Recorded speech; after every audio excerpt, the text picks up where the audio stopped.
Okay, अवतरण number 4। प्रभु के दिए हुए सुख इतने हैं विकर्ण धरती पर भोग सके उन्हें जगत में, जो उन्हें जगत में कहीं अभी इतने नर हो सकते तुष्ट एक सा सब सुख पा सकते हैं, चाहे तो पल में धरती को स्वर्ग बना सकते हैं। इसमें कवि कहते हैं धरती पर भगवान का दिया इतना है कि यदि संचय का अभाव ना हो तो सब उसका भोग कर सकते हैं और उपभोग करने के बाद भी बच जाएगा।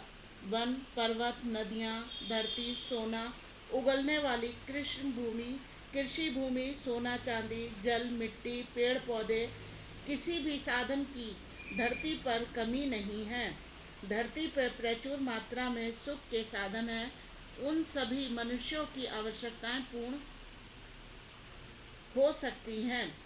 धरती पर भोग सामग्री का जितना विस्तार है अभी उतने मनुष्य नहीं हैं। यदि कुछ लोगों में संचय की आपाधापी ना हो तो सब भोगने के बाद भी खाद्य सामग्री बच जाएगी। ऐसी स्थिति में सभी संतुष्ट हो सकते हैं तथा समान रूप से सुख पा सकते हैं। और यदि हम ऐसा करते हैं तो पल भर में धरती स्वर्ग के समान सुंदर बन सकती है। यहाँ भी वे सब सुख होंगे जो स्वर्ग में मिलते हैं।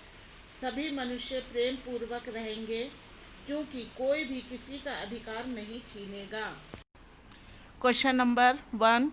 प्रभु के दिए हुए इतने सुख हैं विकर्ण धरती पर पंक्ति द्वारा कवि क्या कहना चाहता है? आंसर।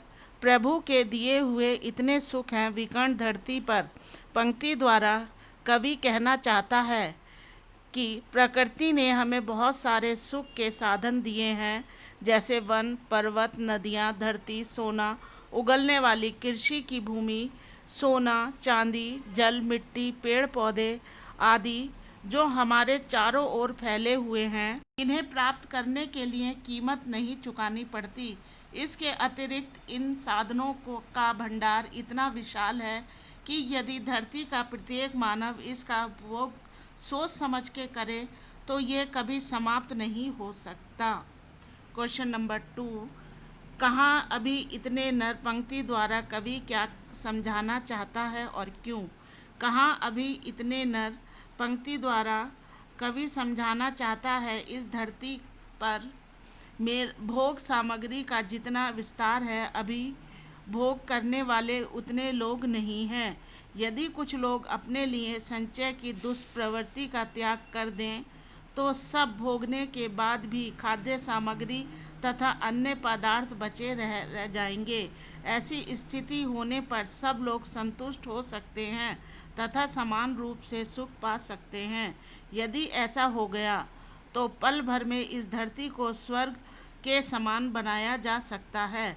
इस धरती पर वे सब सुख होंगे जो स्वर्ग में उपलब्ध होते हैं। Question number 3। उपयुक्त पंक्तियों का भावार्थ स्पष्ट कीजिए। आंसर।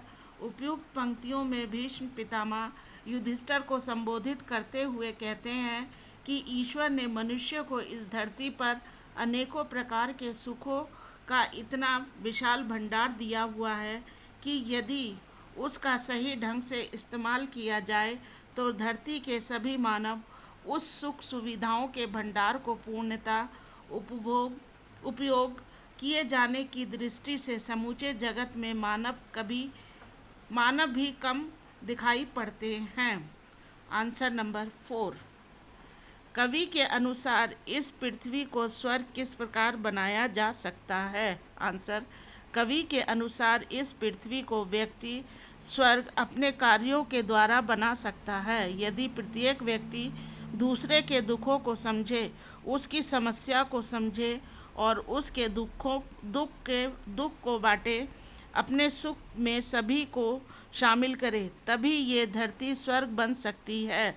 यदि मनुष्य से मनुष्य प्रेम करे परमात्मा द्वारा दिए गए सुखों को तृप्त रहे तथा उन सुखों का सही उपभोग करे लालसा को त्यागे तभी धरती स्वर्ग बन सकती है।